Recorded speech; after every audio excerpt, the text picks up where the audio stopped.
একটা পারমিশন নেওয়ার ছিল তোমার কাছ থেকে। প্লিজ না করবা না কিন্তু।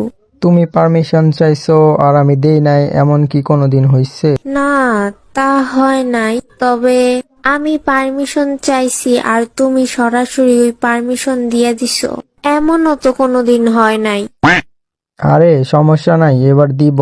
তুমি নিশ্চিন্তে বলো কিসের পারমিশন লাগবে তোমার। প্লিজ না করবা না কিন্তু। আচ্ছা বলো। আসলে 2 দিন পর আমার একটা ফ্রেন্ডের বিয়ে। তো যাবা, এটার জন্য আমার পারমিশন না লাগে? আরে আগে শুনো।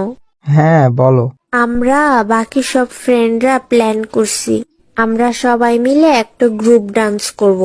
আরে সমস্যা নাই, কইরো। ফ্রেন্ডের বিয়ে, মজা তো করবাই, এটার জন্য আবার পারমিশন না লাগে? আসলে গ্রুপে 2-4 জন ছেলেও থাকবে। ও আচ্ছা।